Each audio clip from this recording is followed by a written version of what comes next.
it's an honor for me to introduce our keynote speaker, John Hausdoerffer. I've known John for a few years and worked with him on some different wilderness-related projects, and it's really a true honor to have him here today. When I listen to John speak or read the words that he's written, I always come away with so much to ponder, and it really makes me think a lot more deeply about how we interact and connect as humans in the natural world. I think that today will be no exception, and John will be with us for the next hour plus, and he's going to do a really great interactive presentation and session to get us thinking about what kind of ancestor do we want to be. And so I'll just read through his bio so you all know a little bit about John. He's a teacher, author, and organizational leader from Crested Butte, Colorado.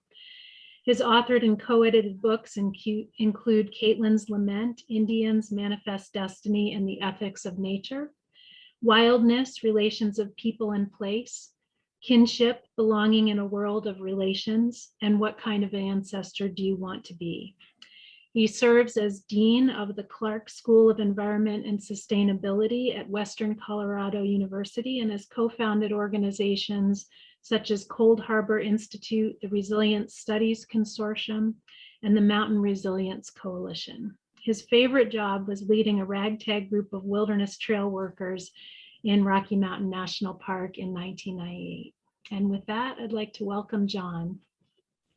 Oh my gosh, thank you so much, Nancy. It's so humbling to see all the names and all the regions, all the stewards of wild and scenic rivers and wilderness areas listed in the chat. If you haven't had a chance to do that, it might be worth just doing a quick skim just to gain a sense of what a movement this is. And it's so heartening. I was thinking when I was seeing you all put your names in, I was thinking about when Aldo Leopold talks about a conservationist is one who lives alone in a world of wounds. And I just wish he could see the list of all of you in the chat, and he would understand that we're not so alone. We're not so alone when it comes to those who have this passion. I want to thank Chief Moore. That was incredible and so refreshing. When you think about the news and projections, the discourse around the 2022 election and what that could mean for the climate crisis, wilderness health, and wild and scenic river health, just to hear someone at that level talk so honestly and directly about the climate crisis, but also to ask us to, as he said, quote, think broadly.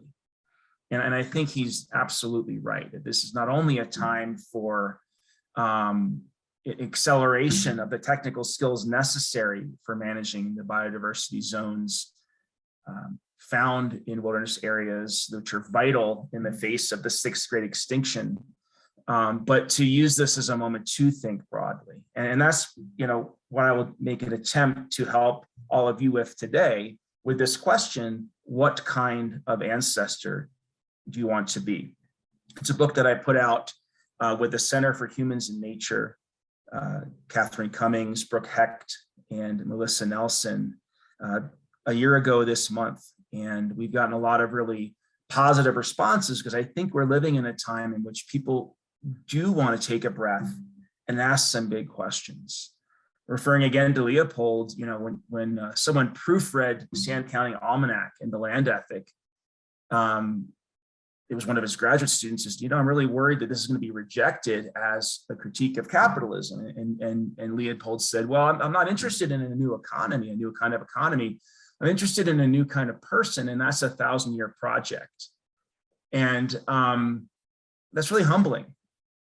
And I don't pretend to know what kind of person the land needs from us, but I think posing the question of what does it mean to live a good life? What does it mean to live the good life? What is the good life? From the point of view of ecological health in the climate crisis is perhaps the question of our time. And I think we're quite lucky to be alive in this time, because it might be the most important time to be asking the most important question ever asked, which is, what is the good life when seen from the point of view of the world that sustains us? So I think we're quite lucky to be alive in this moment. And I think that we're quite lucky to be in these positions of stewarding such vital land.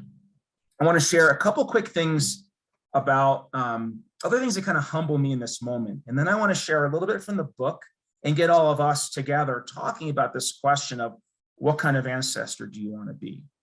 And over the course of my time with you, I'm going to be asking a progression of 4 basic questions. The first will be, and you'll be broken into small groups to talk with each other. What do you hear when you hear this question? What kind of ancestor do you want to be? And what does it have to do with your profession, right? What position are you in to ask this question in a way that others can't, perhaps? What kind of ancestor do you want to be? I want you to put that into your own words. Secondly, how is the land an ancestor? How is the land an elder teaching us how to live? And I'm interested in you breaking into groups again to share, to get to know each other. And it's a good use of an opening session to get to know not only the list of people in the chat, but see each other face to face and to learn from each other from different wild and scenic river and different wilderness area regions. How is the land an ancestor to you? Thirdly, how are we an ancestor to the land? And you'll be shifted back into a similar group to share your experiences in your profession on how to be a good ancestor to the land. And then finally, the last question, we'll return to the opening question of what kind of ancestor do you want to be? And what I want to learn from you is, how is seeing the land as an ancestor taught you not only how to be a good ancestor back to the land, but to each other, how to be a good ancestor within our own species and across cultures? What do we learn from our work with the land about just being better people, right?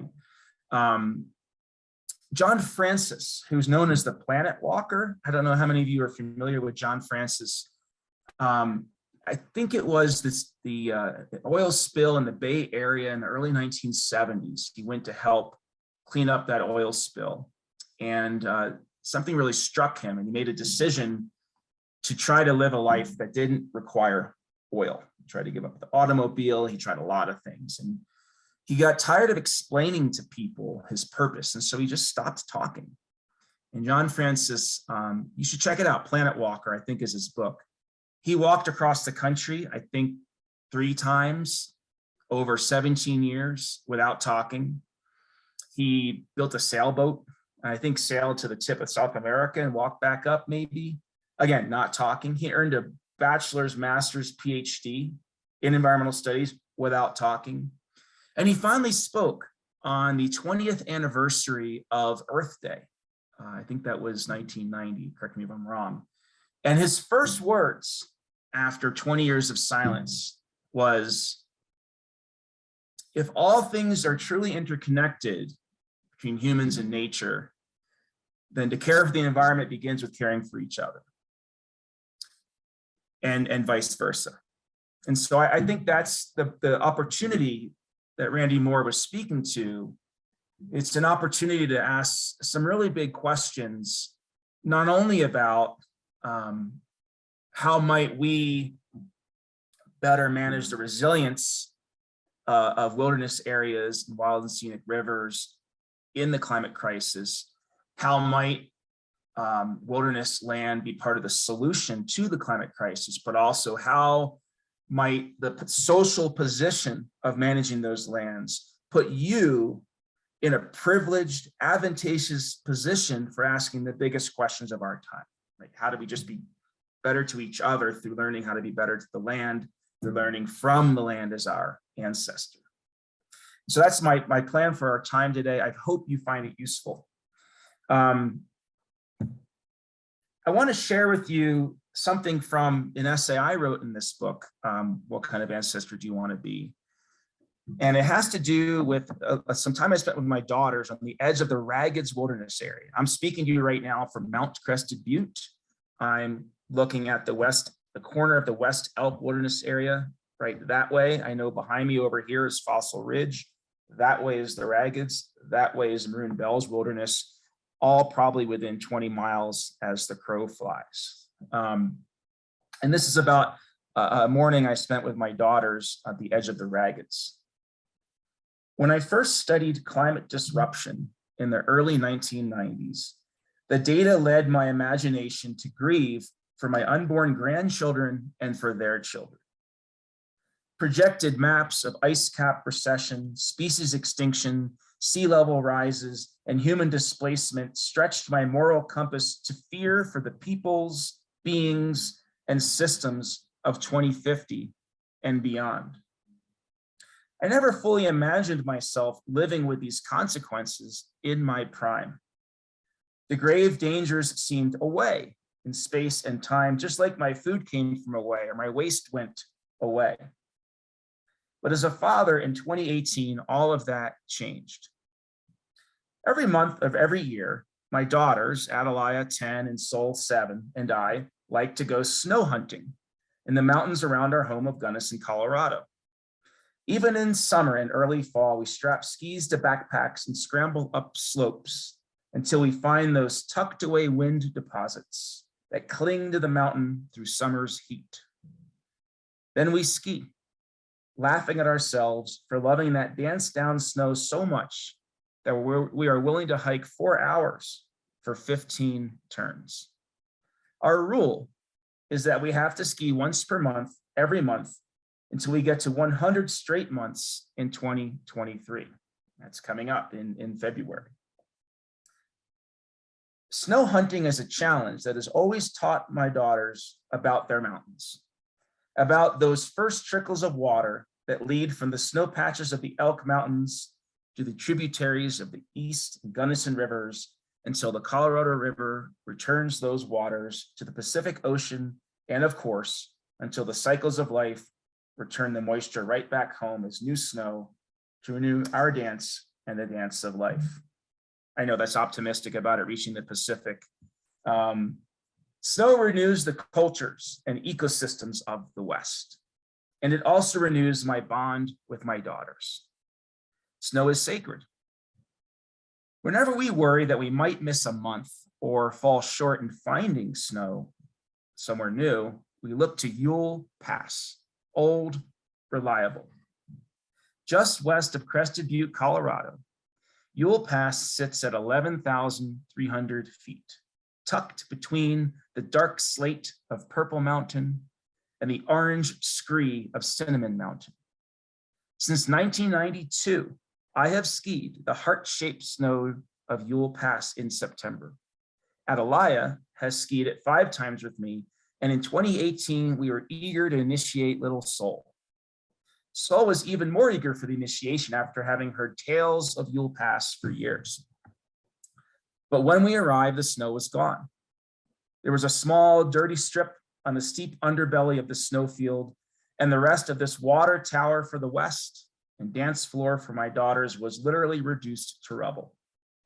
The route was now too dangerous for Sol's initiation, so just Adelia and I skied the dirty snow of the underbelly, squeezing in 5 laps of 5 turns each. We tried to laugh at ourselves again, for as always, enjoying whatever we could find, but the laughs were not as hearty. As an environment and sustainability professor at Western Colorado University, I know the studies well. The winter Elk Mountains could see a 75-day reduction in ski season due to climate impacts by 2090. But more than skiing, what does this mean for ranchers? What does this mean for forest fires? For the indigenous homelands of the Southwest downstream? For alpine, subalpine, semi-desert, and riparian species relying on the waters from these snows? For bird migrations through this corridor? For the urban civilizations relying on Western reservoirs? For the peoples of Mexico at the bottom of an unjust water distribution system? These are not abstract thoughts and concerns. I feel a call to fight against these climate injustices when I contemplate the social and ecological impacts of climate change. But the disappointment in Sol's eyes as she looked down upon the dwindling snowfield of Yule Pass conveyed something more powerful than all of the data on climate chaos.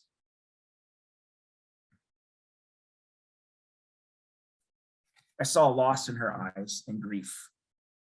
It triggered my own visceral sense of loss, loss of a way of life, loss of a way of being, loss of our playful interconnectivity with the very basis of life for all beings.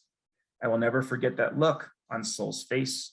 It was a look that called me out, that stretched my actions to the reality, livelihood, ecosystem services, and connectivity of unborn generations. It was a look that asked me, what kind of ancestor do you want to be? You know, and both my daughter and the snowpack and everything the snowpack is interconnecting is asking me this question, as well as the atmosphere that's affecting that, as well as my behavior, right, and my society's behavior in driving those forces of warming and disruption. All of these things are asking me, what kind of ancestor do I want to be? And it's a question that indeed is about climate change and snowpack, but it also comes down to who I want to be as a parent, who I want to be as a teacher, who I want to be as a graduate advisor of students doing wilderness character studies for their master's project. But deep down, it's an existential question. What does it mean to live a good life in the Anthropocene? What I'd like to do right now is just give you a chance to meet a few of your fellow stewards and share in your own words what you hear. I'll put it in the chat.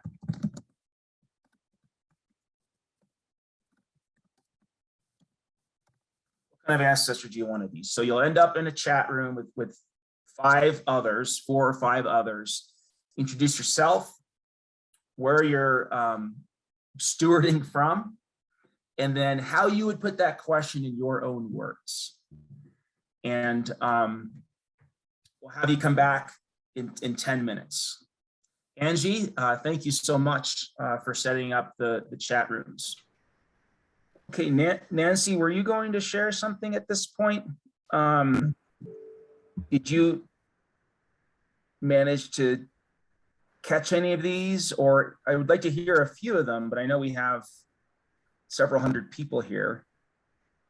Yeah, I took a few notes from my little session with folks, and if however you want to do it, John, we can have people share from their sessions, or.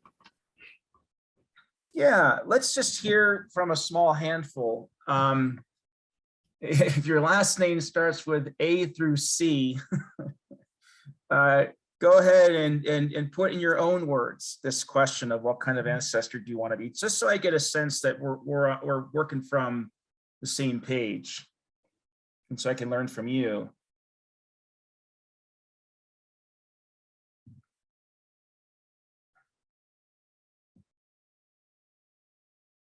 Well, I'll go, John.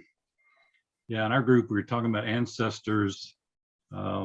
With my experience background with Indigenous peoples, I'm actually as English as the Queen, but I've always had a very red heart, and I've done a lot of ceremonies and have been adopted into a Lakota family. So if you get a chance to study with any of the few Indigenous elders and the wisdom keepers on what it is, what it really means to be a steward and to be an ancestor with the lands.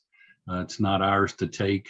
We don't own it. So, and we're, just because we're trying to keep it, what are we really trying to keep from where we were before? So it's really all about learning how to live in balance and respect, and educating the new generations coming up to appreciate that balance and respect with the environment.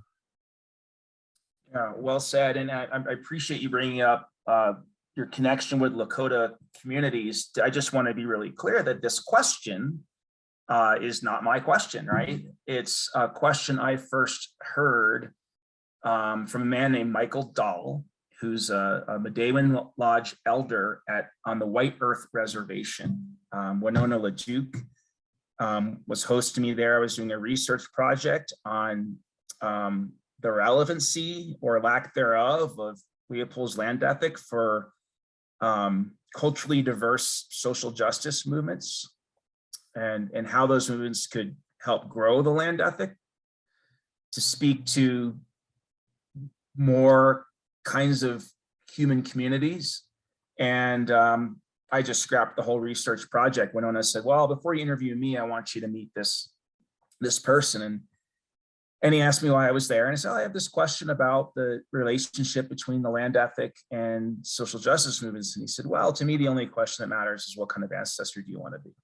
And it just kind of like stopped me in my tracks. And so I always want to give credit to the White Earth Reservation. And in the book, what kind of ancestor do you want to be? Over half the authors are from Indigenous communities. And the final chapter is all Indigenous youth under 30 from around the world. Because it is prophesied that they are the seventh fire, the seventh generation after colonialism that will return to exactly what you were just talking about. Maybe in the chat, a couple of you could put into your own words how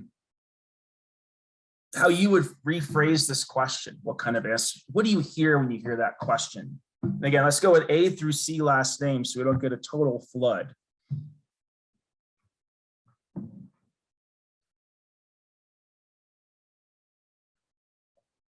Legacy, absolutely, Courtney. And we'll talk about that. And the land might be where you write your legacy. And I say that as an author.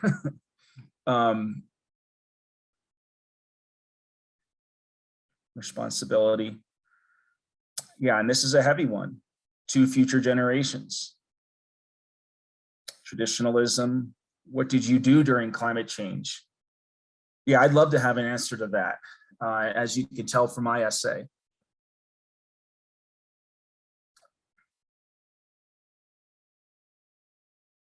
Let's now, if you're from a different last name category, if there's one just at the tip of your tongue that you're really wanting to share, please do in the chat, or love to hear your voice.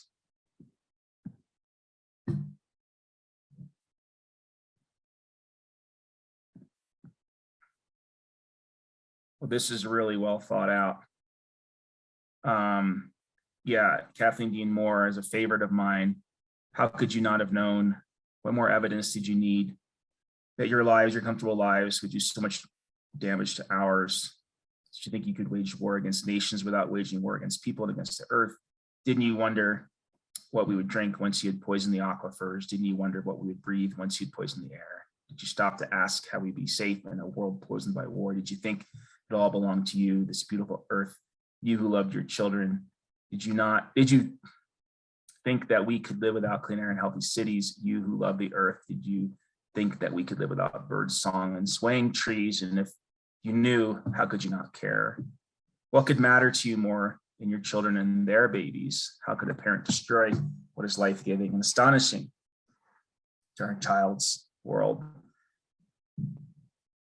Yes, Michael, we need to consider we are ancestors to non-human entities too, and we're about to move into how maybe the beginning of seeing that is to see how more than human beings are our ancestors. The power of being an ancestor, being the rocks, the land, our plant relatives, our animal relatives. That's why after this ancestor book, I did this 5-volume kinship series that just came out. This whole idea of like, how do we get to this idea of like relatives, even rocks? There's even an essay in there about the moon being kin, and Dovey's the last name. Caradwin Dovey argues that if we can come to see the moon as relative, as kin, then nothing's stopping us from more effectively fighting for every inch of earth as kin. So I want to shift gears to thinking of the land as an ancestor, and you all are our, across the country, 4 countries actually, experts, place-based experts on how is wilderness an ancestor, how is land an ancestor, how is that more than human world an ancestor. For those of you who've read The Over Story by Richard Powers, and he was kind enough to contribute an essay, as was Kathleen Dean Moore actually. But you may be familiar with when he talks about Doug fir trees, and I really get to thinking about Doug fir groves as ancestral, as elders that have something to offer us, to teach us about how to live, but also a willingness to sacrifice for us, their youth. In the overstory, he says, before it dies, a Douglas fir, half a millennium old, will send its storehouse of chemicals back down into its roots and out through its fungal partners, donating its riches to the community pool in its last will and testament. We might call these ancient benefactors giving trees.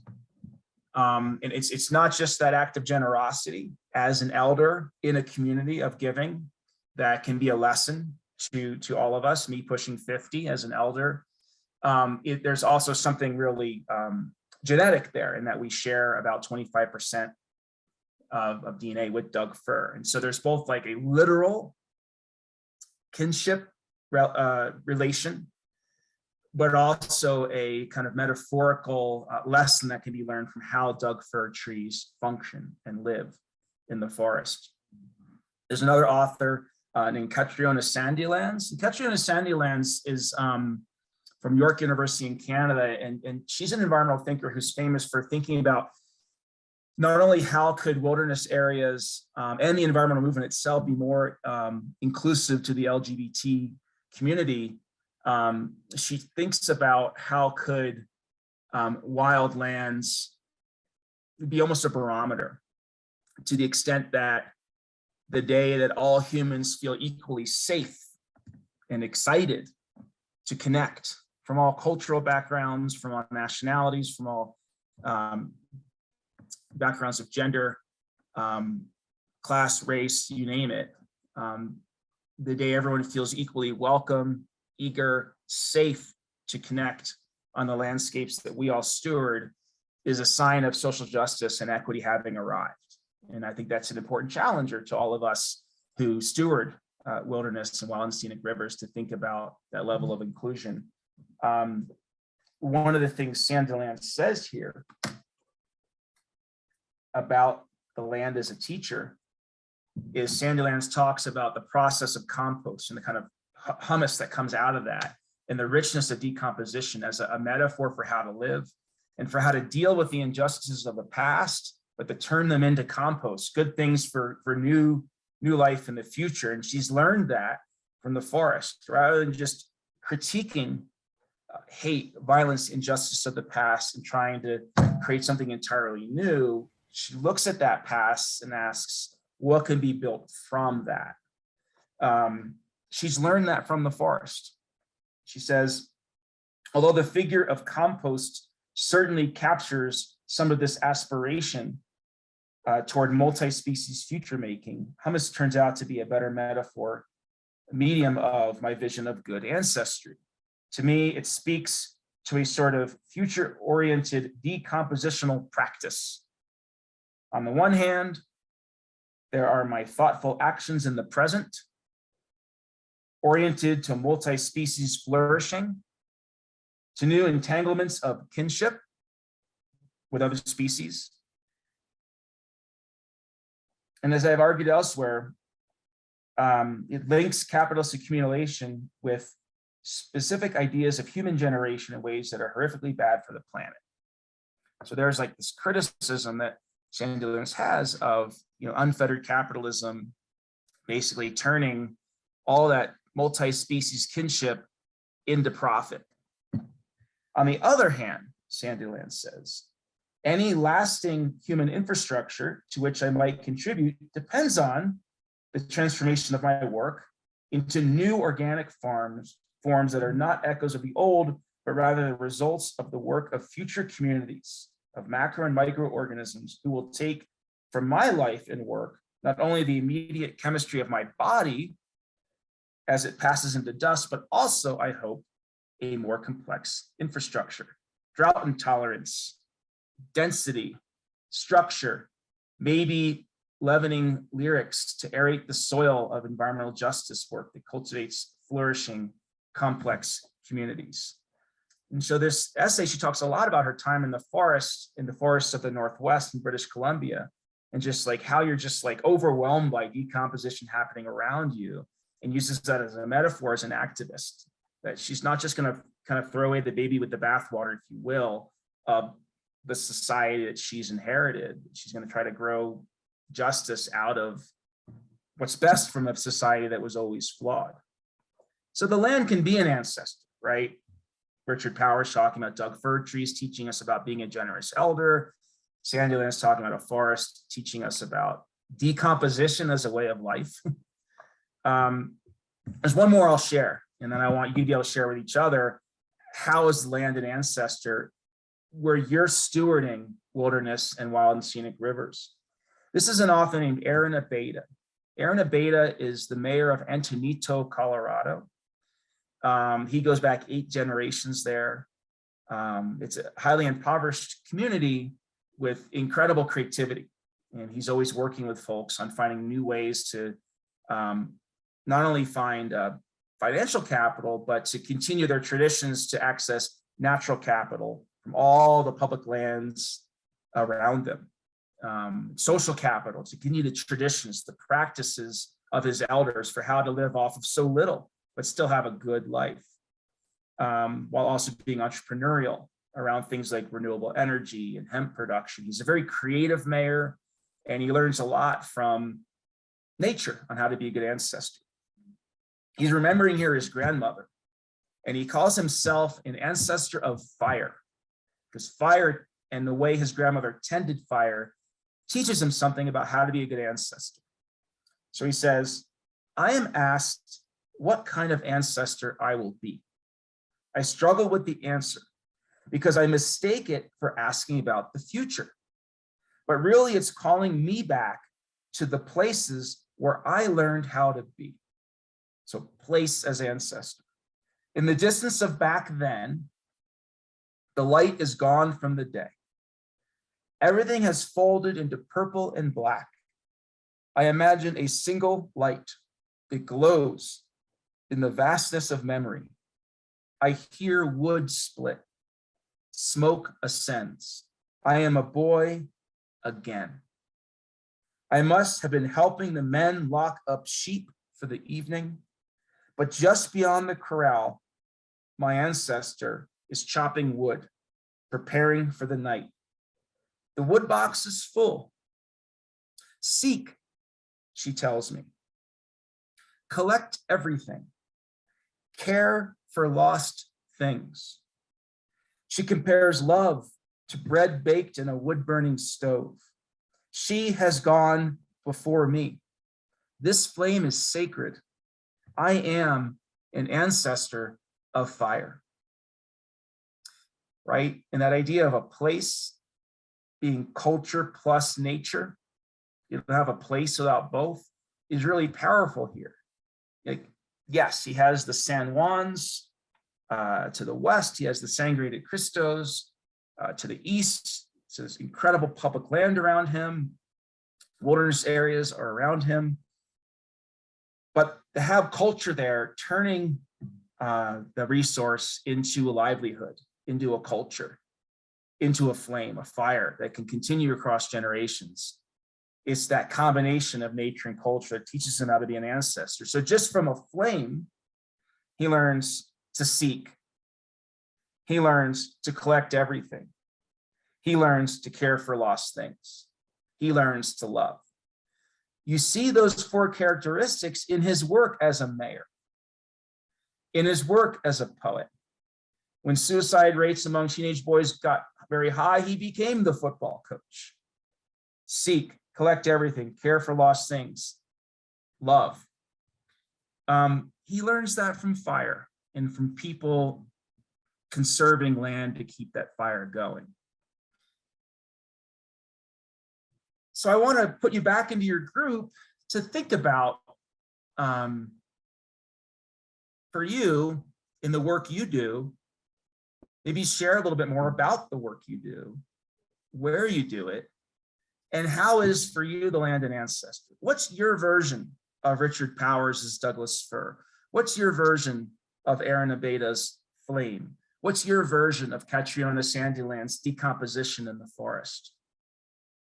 Okay. Angie, let's do another 10 minutes. been looking forward to this part because, you know, collectively, you have such a broad and in-depth view of the place. So I'd love to hear some examples. I think let's do last names D through J now. Something that stands out, either verbalize it or go ahead and put it in the chat. In terms of how is the land an ancestor, an elder?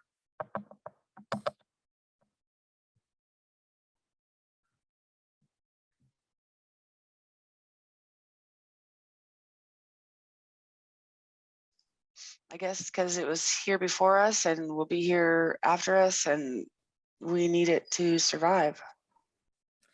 You know, Robin Wall Kimmerer, the Potawatomi author and botanist, talks about that. She says in her creation story, the Sky Woman story, humans show up last, you know, and therefore everything else is our elder, you know, with wisdom and to be treated and how you would treat an elder rather than as a commodity or resource. Yeah. Anybody have an example from where you do your work as a wilderness or wild and scenic river steward of land being an ancestor or another being? Certainly.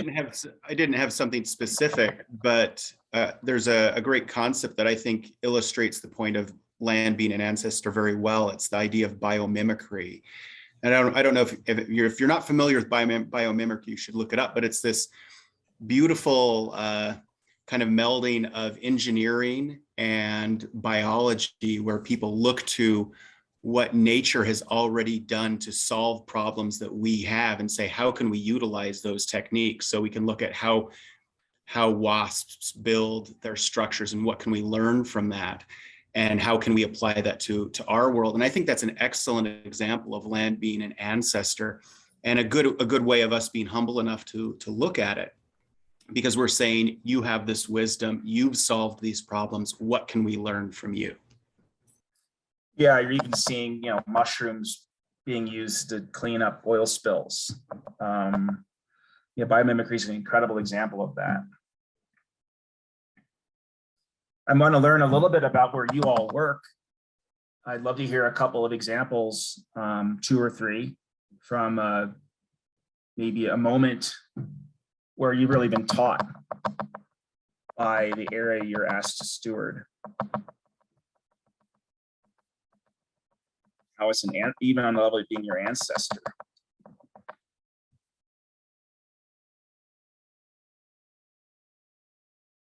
And while you're thinking, I just want to agree with Jason that we're so mobile as a society, many of us, at least I have a transient descendant of transient peoples, right? Michael Dahl on the White Earth Reservation, Aaron Abeta, and the Hispanos community of Antonito, you know, have been deeply embedded in place. I'm certainly mobile. The society generally is mobile. And we're losing the knowledge of the local landscape over years and generations, and the idea of land as an ancestor. Morgan, I like this. Laying out new trails requires listening to the land. I think I'm seeing someone on here who was part of my ragtag group in the 90s who with me learned how to do trail work. Hi, Corey. And it really did require listening to land, especially thinking like water, right? You're not thinking like water. You have so much more erosion and people moving off that trail and disrupting habitat.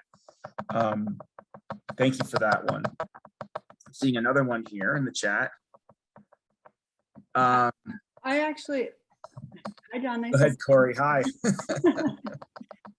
Not from a current job, but I did work in Chaco Canyon, New Mexico at one point in my career, and they had ruined, you know, all of their buildings were set in a way that caught the sun and the moon.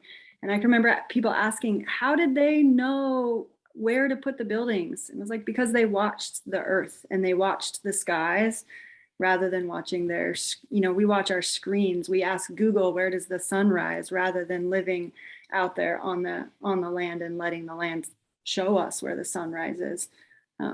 So that was one memory that I have of learning from the land. Thank you, Corey. And it's amazing to see you. And I think that's an incredible point. It gets back to this idea of are we adapting to the wisdom of place, or are we adapting place to our needs? You think just about use of water in the West, trying to make the West look like, the temperate, moisture heavy climate of the East, where we can just move a Jeffersonian grid into the West. We're adapting the place to our vision of what a prosperous place should look like, and that is causing the West to collapse now, right? And it's happened before with the Dust Bowl. Now you have barrels of like mafia hit bodies in Lake Mead floating up, and a real water crisis that comes from trying to make the place fit our imagination from a different place rather than adapting to the place. This is the way Corey's talking about adapting to the sun with a cliff dwelling community. I think that's one of the values of wilderness and the wilderness experience. Obviously we can get into the importance of climate sinks, carbon sequestration, core habitat, wildlife migratory corridors between wilderness areas to address the sixth rate extinction, to address the climate crisis, but also there's something about wilderness, right, to remind us to look to the sun, to remind us to adapt to the place, to remind us of the sacred value of water. When you have 10 miles between streams, that needs to somehow be brought back to the faucet and how we live. And so I think that is a way in which wilderness in general is an ancestor. Those reminders, like an elder would remind you of how to live. Anyone have one tied specifically to where you work? A particular landscape or species or system or community where you work? I'm seeing here, we've got some nice comments coming in right now. The land as an ancestor here on Mount Hood has created the possibility for the very life I have, roaming lush old growth forests with wild waters, and shown the importance of protecting these resources for the health and benefit of all living things. The land as an ancestor here has also shown me that what is good over the lifetime of the land is greater than my own lifespan. Yeah, I love that sense of something larger than you. We experienced the Bull Complex fire here, which entered previously burned areas in wilderness that likely contributed to the good fire behavior of smoldering and creeping understory burn that happened in part of the steep terrain here. And I think that's an important ancestral lesson, Rachel, because it calls us to contemplate the human place in nature. Like, do we have a role as a keystone species in doing something with fire other than suppression? Benja, land has been my teacher. As an ancestor, I take advice from their experience. And I think, yeah, Risa offered something. River features teach physics and fluvial geomorphology. They remind us how water works. If we dam it, we learn what we're thwarting, but it might take time for us to hear what the water is saying. And that's similar to the trail work example of really having to listen to the land, applied to rivers and water. Courtney's saying something similar with Sequoia being a teacher and an ancestor.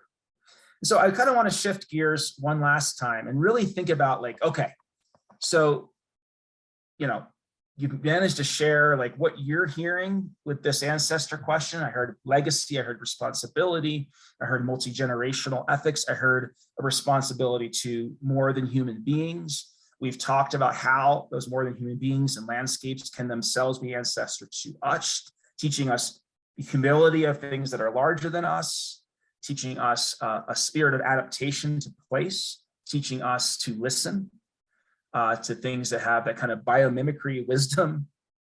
Wes Jackson calls it learning from the wisdom of your place.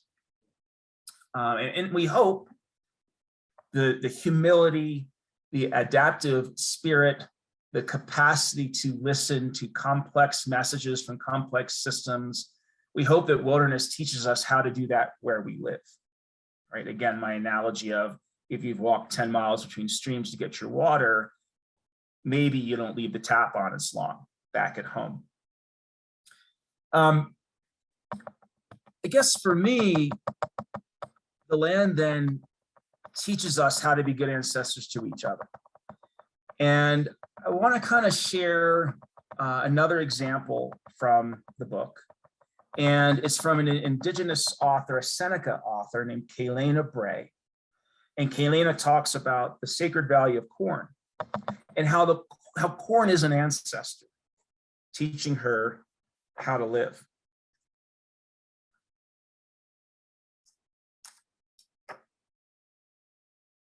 She says, the ancestral lineage carried through seeds has become a tangible reminder for me of what it means to be an ancestor. The grandfather pod corn was given its name, grandfather, for a reason. It acts as an ancestral grandfather. It is a source of strength and resilience that carries its influence in unknown and lasting ways and watches protectively. I feel a similar source of influence from this corn I grew up eating. And it strikes me how unknowingly yet persistently I've had this connection my entire life. To this day, when I eat white corn in soups or boiled bread, I think of what life must have been like for my ancestors and the strength and resilience needed for this corn to be here. I think of the French expedition of 1687, where the French burned 500,000 bushels of white corn in a raid designed to wipe out our people in present day New York. The French understood, right, the sacred value of corn. You want to take down the people, you take down the corn. Despite these attempts, we are still here, and the corn is still here. There is a sign displayed prominently in the seed house of this extensive and ancient corn collection. It is a framed photo of corn cobs and imprinted seeds that reads, "They tried to bury us. They didn't know we were seeds." They tried to bury us. They didn't know we were seeds. And for Kaylena Bray, right, what can be learned from how corn survived that can teach lessons on how to rebuild and thrive on the other side of colonialism. What they hope to be this seventh fire, the seventh generation after colonialism, which is the youth now, reclaiming traditional practices, learning again how to listen, through relearning their languages, relearning their cultural practices on the land for how to be Seneca in that place. And it begins with the fact that the corn made it means everything that matters about being Seneca made it and can be rebuilt. And so the corn's a grandfather. The corn is teaching her on how to rebuild all that. They tried to bury us. They didn't know we were seeds. What a lesson from a kernel of corn, right? And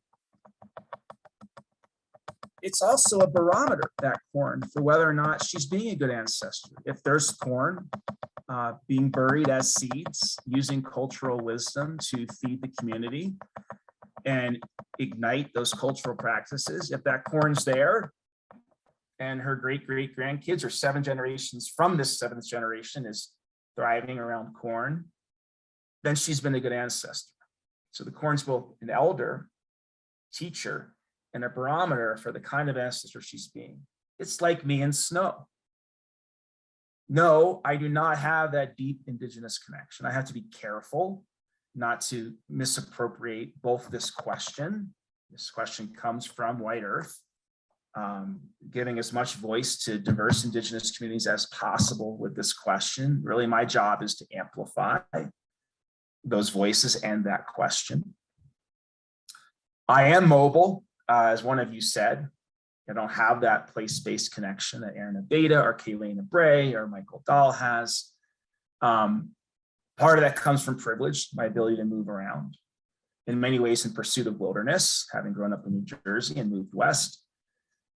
But part of that comes from loss. I actually think that, given that we live in the most affluent society in human history, those of us who are white, middle-class, settler colonial peoples, and not everyone here is. I can only speak for myself. is the most affluent society to have ever existed, with the highest depression, obesity rates. And I think we're lonely. I think we came up, evolved in collaboration with more than human species, building social and ecological systems where both biodiversity and human communities could thrive. And I think we become so alienated from the sources of our sustenance and the parts of us that know how to adapt to place in order to thrive together with that place. I think we're lonely. I think we're alienated. I think we miss it. I think wilderness is a place where that can be restored to an extent.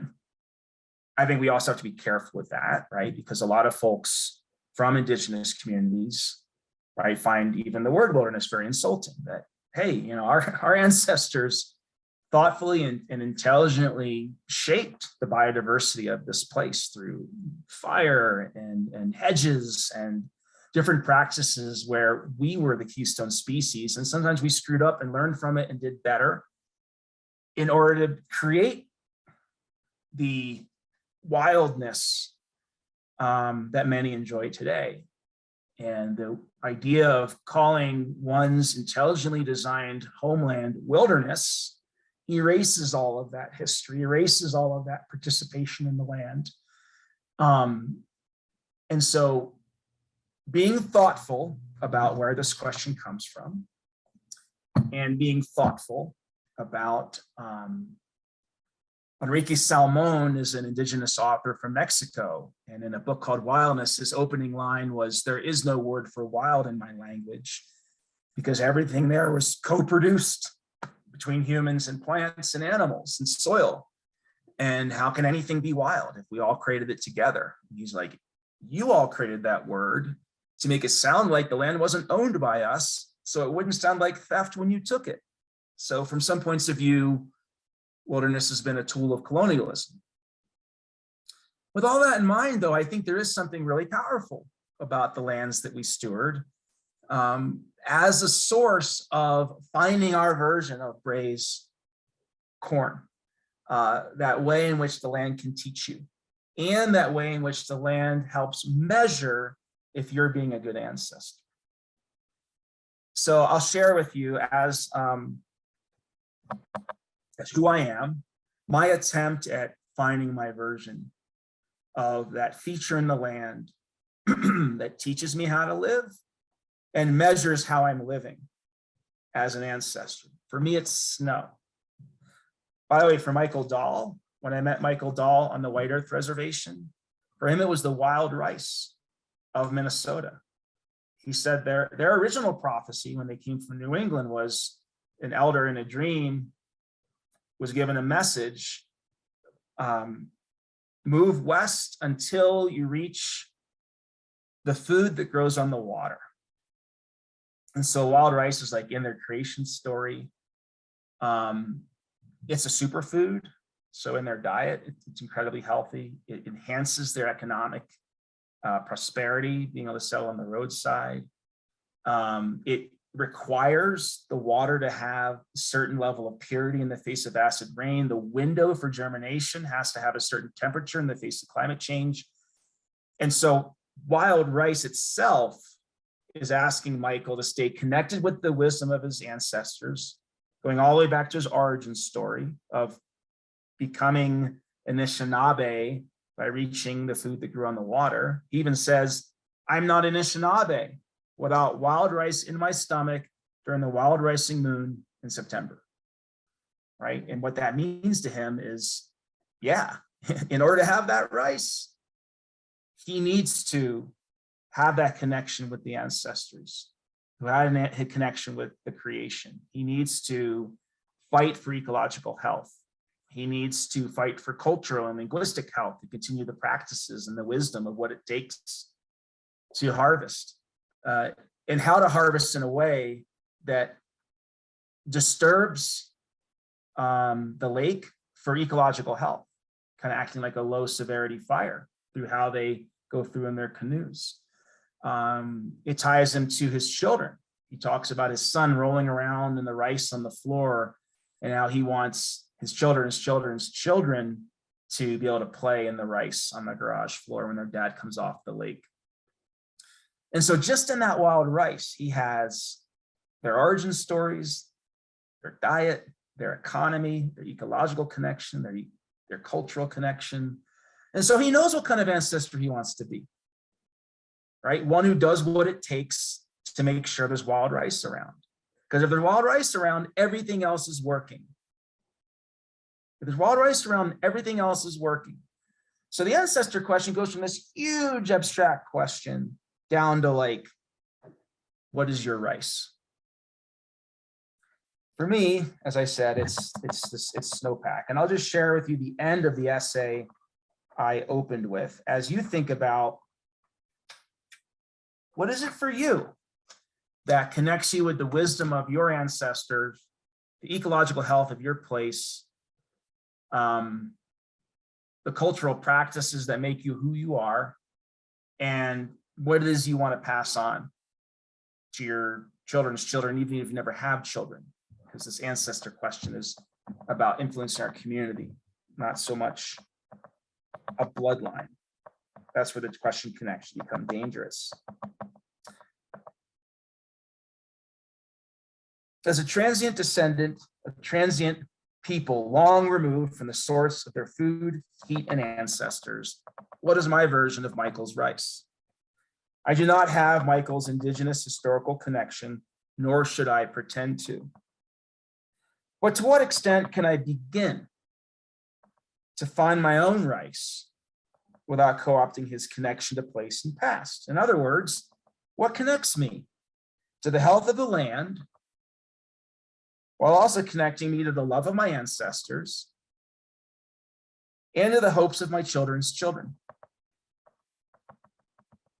My thoughts return to my children, and their, if they so choose, children. I'm on campus at the time looking at the mountains. I look out at the square blocks of 14,000 foot Uncompahgre Peak to the southwest and see that the same storm has begun the process of returning the heart-shaped snowy dance floor to Yule Pass. Some new snow came in 2 weeks after my kids had no snow. My thoughts turn to winter, to crisp, bright days spent skiing with my daughters. I think of my grandparents who retired early to a small trailer in New Hampshire so they could ski every day. I think of my mother, a special education teacher and single mom who worked every weekend as a ski instructor so my 4 siblings and I could ski for free.